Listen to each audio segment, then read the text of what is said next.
todo o conhecimento do maior evento de investimentos do mundo, agora há um link de você. Expert XP 2020, de 14 a 18 de julho. Inscreva-se em expertxp.com.br.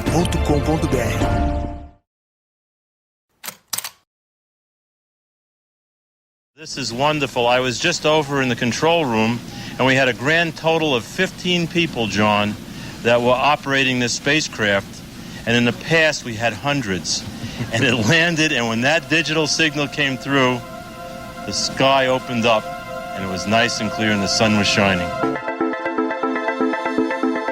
O nome desse entusiasmado cientista que você acaba de ouvir é Dan Goldin. Em 4 de julho de 1997, ele, na condição de administrador da NASA, comemorava o recebimento dos primeiros dados enviados pela missão Mars Pathfinder, que acabara de pousar no planeta vermelho. Congratulations to all of you out there on behalf of President Clinton and all of the people of our country. Happy 4th of July and congratulations on doing an absolutely outstanding job. O feito, que mereceu até uma ligação do então vice-presidente americano Al Gore, foi notável. Pela primeira vez, um veículo capaz de coletar dados e produzir imagens rodava na superfície de Marte.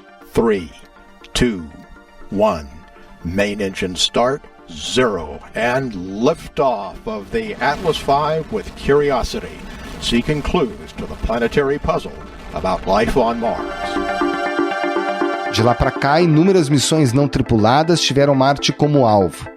Empreitadas como a da Curiosity, lançada pelo foguete Atlas V em 2011, que descreveu os vestígios de um passado com a presença de água.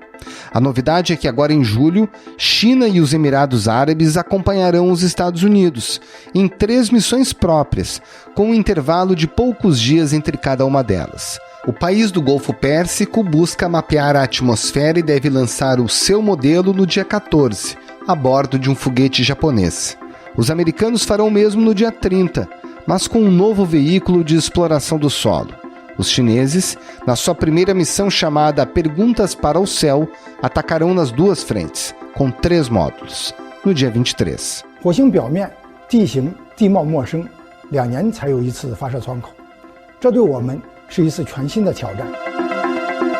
Como disse o locutor da TV estatal chinesa, é uma oportunidade única. A próxima, só daqui a 2 anos. Afinal, o que os cientistas buscam com tanto vigor em Marte, o que a ciência já descobriu sobre um possível passado com vida, o quanto essas missões auxiliam para desenvolver a tecnologia para uma missão tripulada até o nosso planeta vizinho, esses são os temas do Ao Ponto desta segunda-feira. Eu sou o Roberto Maltic, hoje sem a Carolina Moran. E nesse episódio, a gente conversa com o cientista brasileiro Ivair Gontijo, integrante da missão americana, e com o engenheiro espacial Lucas Fonseca, diretor do projeto Garateia de promoção científica. Fique com a gente.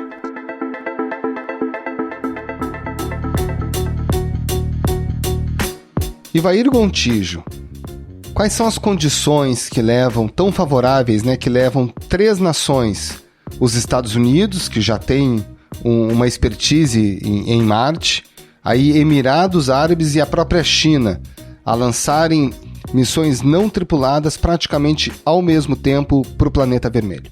Olha, a gente só pode lançar missões para Marte uma vez a cada 26 meses, se a gente quer gastar o mínimo de combustível e com os foguetes que existem no momento. Então essa é a época mais propícia, entre, vamos dizer, em torno do dia 15 de julho até entre o meio de julho e o meio de agosto desse ano, é a época em que a Terra está um pouco atrás de Marte, a Terra vai ultrapassar Marte daqui a pouco tempo, nas órbitas dos 2 planetas. Então a gente lança, não na direção de Marte, mas a gente lança essas espaçonaves para tocar a órbita de Marte daqui a 8 ou 9 meses. E se os cálculos forem feitos corretamente, então, quando a espaçonave estiver tocando a órbita de Marte, Marte também vai estar passando por lá. Então é isso, na verdade, que fez com que todo mundo estivesse lançando ao mesmo tempo. Então o lançamento agora está previsto para o dia 30 de julho e a gente tem até o dia 15 de agosto para lançar. Se a gente não lançar durante essa janela de lançamento, os planetas só vão se alinhar novamente na posição correta para o lançamento daqui a 26 meses. A China anunciou um feito espacial inédito: o pouso de uma sonda na face escura da Lua. A gente sabe que chegar à Lua já é muito complicado. O quanto mais complicado é levar uma sonda a Marte? Olha, tudo é mais complicado, né? Porque, primeiro, a distância é muito maior. O caso da Lua, né? Uma viagem para a Lua leva 3 dias. Uma viagem para Marte leva entre 6 e 9 meses, dependendo da data de lançamento e de qual foguete é usado. Então, tudo é mais difícil, né? Produzir energia durante essa viagem, aí principalmente a chegada em Marte. A chegada em Marte é que é a parte mais complexa. Por quê? Porque Marte tem atmosfera. E Marte tem uma atmosfera que é muito rarefeita. É igual a pressão atmosférica na superfície de Marte, é igual a pressão atmosférica na Terra a 30 quilômetros de altura. Então, é uma atmosfera que vai te atrapalhar na chegada em Marte. Se ela não for levada em conta, a espaçonave vira uma bola de fogo na entrada. Mas ela não é densa o suficiente para que a gente possa usar paraquedas eficientemente. Então, a gente usa paraquedas supersônicos, que só vão funcionar por 1 ou 2 minutos. Depois que a velocidade abaixa, o paraquedas vai murchar. Então, a gente tem que separar dele. Então, faz tudo ser mais complexo. O senhor participou da missão Curiosity em 2011. Olhando para trás, quais são os achados que o senhor considera mais relevantes dessas missões que já estiveram por lá? Olha, eu trabalhei no radar que controlou a descida do Curiosity no planeta Marte. Eu liderei o grupo de engenheiros que construiu os transmissores e receptores do radar. E foi emocionante a chegada em Marte, difícil, muita gente achava que não ia dar certo e deu tudo espetacularmente correto. Com o Curiosity, o objetivo da missão era seguir a água e descobrir se Marte já teve ambientes habitáveis no passado ou no presente, né? Então, isso quer dizer que não é procurar um lugar para nós habitarmos Marte no momento, mas saber se vida tivesse desenvolvido em Marte, se ela iria para frente, se existiam lá, se houve as condições mínimas de habitabilidade em Marte. Com a missão do Curiosity, agora a gente sabe que dentro da cratera Gale, onde o Curiosity desceu, houve um lago que durou milhões de anos, um lago com água líquida estável que durou milhões de anos. E isso é um achado espetacular, né? Porque para haver um lago assim com água estável, é preciso rio alimentando esse lago, ou talvez fontes abaixo da superfície, mas a gente vê o leito seco do rio que está entrando para dentro da cratera. Então vai ter evaporação, vai ter nuvem, vai ter chuva, possivelmente neve. Então, Marte teve todo um ciclo hidrológico no passado distante. Então, isso é um achado espetacular. O planeta era muito parecido com a Terra há 3 bilhões de anos atrás, e hoje em dia é muito diferente. Então, esse é o grande achado, que Marte teve todas as condições. Quando a vida estava se formando na Terra, se a vida estava se formando em Marte também, ela iria para frente, porque lá tinha as mesmas condições que a gente tinha aqui na Terra. The goal of Mars 2020 is to learn whether life ever existed on Mars. It's too cold and dry for life to exist on the Martian surface today. But after Jezero Crater formed billions of years ago, water filled it to form a deep lake. Bom, e agora vocês estão numa nova missão.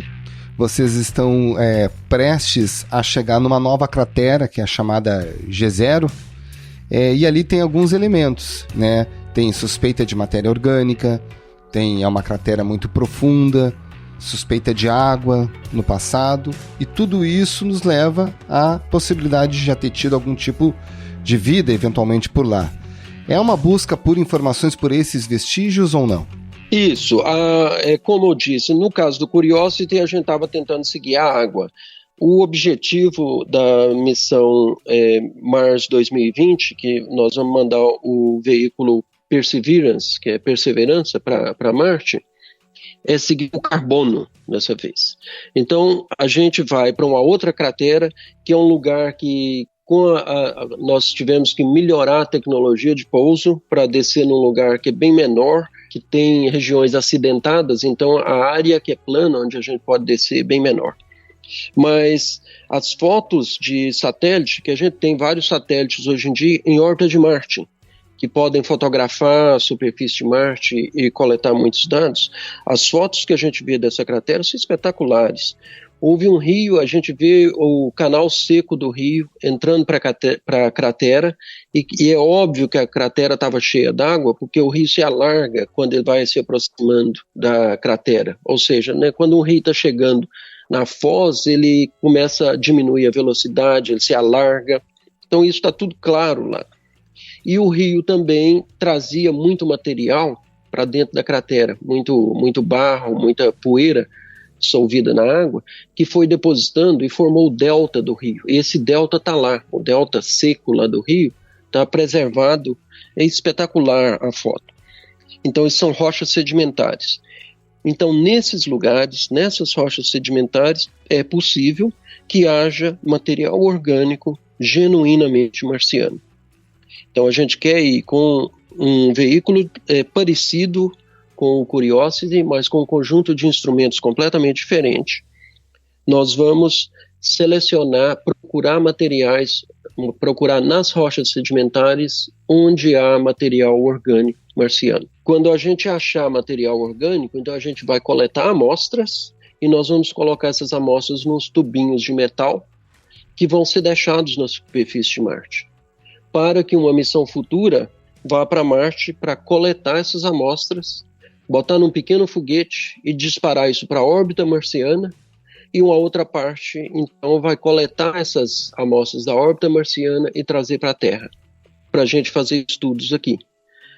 Por que a gente quer trazer as amostras de Marte para a Terra? Olha, hoje em dia nós temos técnicas sofisticadíssimas, né, de química, de física, de biologia molecular, que poderiam ser usadas para analisar esses materiais orgânicos, mas eles enchem um laboratório inteiro, ou às vezes um edifício inteiro. Então não dá para levar essas técnicas para Marte. Por isso a gente vai trazer as amostras de Marte para a Terra para a gente estudar aqui. Isso deve ocorrer quando, se tudo der certo? Bom, primeiro a missão do Perseverance tem que dar certo, né? Essa é a primeira missão que vai ser lançada no fim do mês. E ela dando certo, aí as outras, é só ela que está financiada no momento e que estamos implementando e vamos operar em Marte. Então, ela dando certo, aí no correr dessa década, com certeza, essas amostras, possivelmente essas amostras seriam trazidas para a Terra. Mas as outras missões para terminar isso não existem ainda não foram financiadas.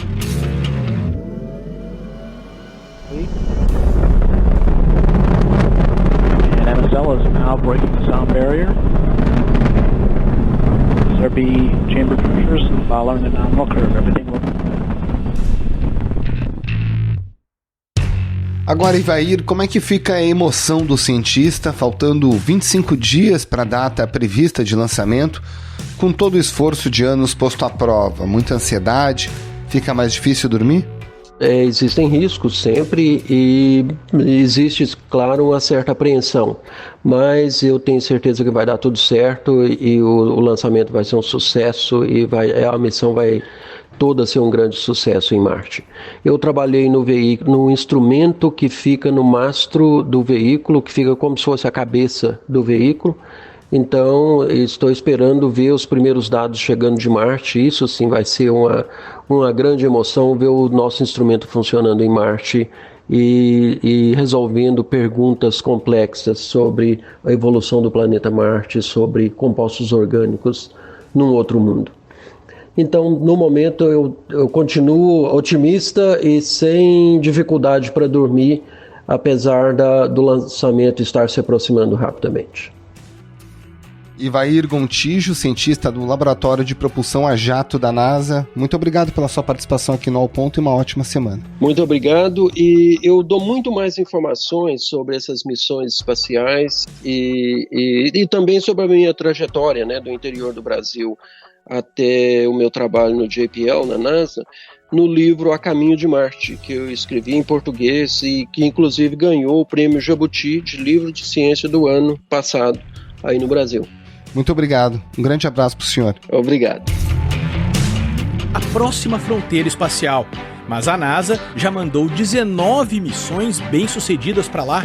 A primeira ainda antes de o homem pisar na Lua. Lucas Fonseca, todos esses experimentos que acabam indo para Marte, essas sondas que devem ser lançadas ao longo do mês de julho, nos primeiros dias de agosto, e também todas as outras missões não tripuladas que já ocorreram. O quanto que elas, de alguma forma, ajudam, criam tecnologia para finalmente a gente consiga chegar a Marte com pessoas, missões tripuladas? Olha, essa missão em questão, inclusive, é um passo muito importante na direção de levarmos pessoas para Marte, porque, no fim das contas, é isso que você colocou na própria pergunta. Estamos construindo tecnologia e não só, estamos buscando indícios da possibilidade de manter uma colônia em Marte no futuro. Então, essas missões todas da Mars Exploration Program, que é uma quantidade muito grande de missões que vem sendo construída ao longo das décadas, da última década e vai entrar para a próxima década, elas estão pavimentando essa ida, né, do primeiro astronauta para a superfície de Marte. Então é muito importante nesse sentido da construção de um arcabouço de tecnologias e conhecimentos para você conseguir levar a humanidade até Marte. Agora, a gente tem um caminho enorme, gigantesco a percorrer ainda, né? Existem os planos de voltar à Lua para depois voltar a Marte. Esses planos vêm sendo adiados, sofrem com uma série de dificuldades, especialmente orçamentárias. O que a gente tem hoje de previsão de missão tripulada para Marte? É importante frisar que essa volta à Lua é um trampolim muito importante para essa primeira ida para Marte. Então, quando a gente foi para a Lua num primeiro momento, no final da década de 60... 3, 2, 1, 0, all engine running. Liftoff, we have a liftoff, 32 minutes past the hour. Liftoff on Apollo 11. A gente tinha aquela ideia de uma exploração, né, que você foi e voltou num período muito curto. E essa nova intervenção humana na Lua é uma intervenção com mais cara de estação espacial, onde você vai para ficar mais tempo. E tudo isso está servindo como a criação de tecnologias para possibilitar esse tipo de abordagem, mas também esse pulo muito maior de ir além da órbita terrestre. Então a Lua está se tornando o principal ator da década de 20 para você buscar essa ida para Marte na década de 30. Hoje em dia a gente pensa que um ano bom para brincar na nossa futurologia é em torno de 2035 e 2036. Mas para ser mais assertivo, a gente fala que a década de 20 é a década lunar e a década de 30 vai ser a década marciana, a década que a gente realmente vai tentar mandar os primeiros humanos aí para Marte.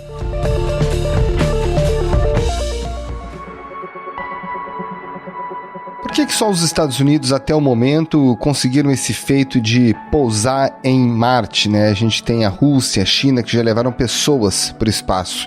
Por que esses países não conseguem dar esse pulo tecnológico? Ir para Marte, você sempre tem a dificuldade do pouso, né? Se você comparar, por exemplo, historicamente, Rússia com os Estados Unidos, tanto na época da União Soviética, né, como Rússia, eles nunca conseguiram pousar uma sonda em Marte de maneira que a sonda tenha funcionado, que ela não tenha espatifado no solo marciano. Então essa parte do pouso é uma tecnologia que é relativamente difícil de ser dominada e hoje em dia só os americanos, os europeus já tentaram também e não conseguiram.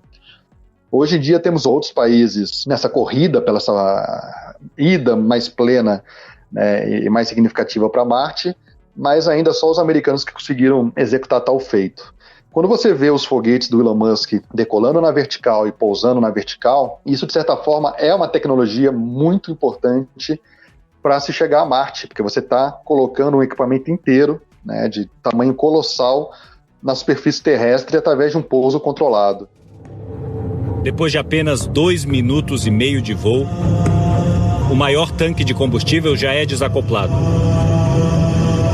E aí está o segredo da nova era de viagens espaciais. E os propulsores começam a viagem de volta. Então esse tipo de tecnologia é uma tecnologia que tem que ser dominada de modo que você consiga ir, depois de uma viagem de 6 meses até Marte, e pousar um veículo desse na superfície marciana com seres humanos, né? É realmente um trabalho colossal fazer esse tipo de coisa. Agora, Lucas, olhando especificamente para a China já está em condições de levar pessoas para o espaço e pela primeira vez agora está mandando um veículo para o solo de Marte. Como é que a China entra nessa corrida espacial por descobertas no planeta vermelho?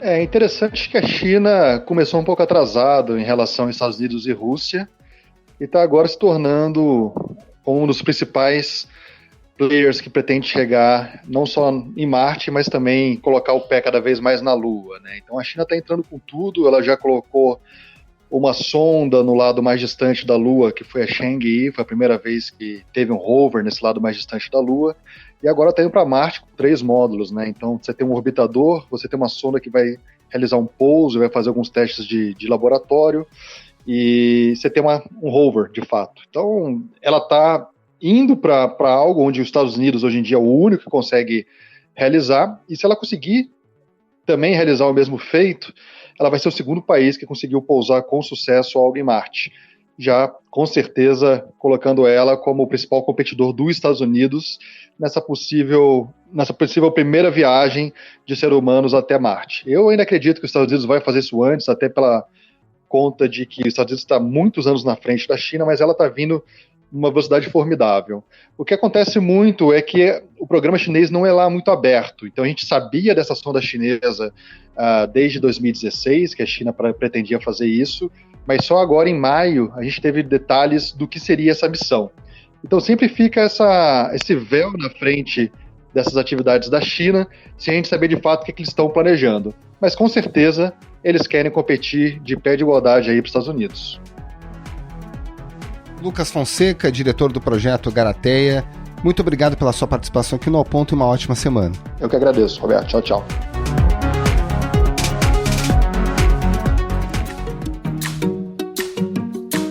Esse foi o Ao Ponto de hoje, o podcast diário da redação do Globo. Nessa conversa, a gente conta com a participação de toda a equipe do jornal, as mesmas pessoas que levam até você informação e análise de qualidade todos os dias. Quer saber mais? Assine o Globo.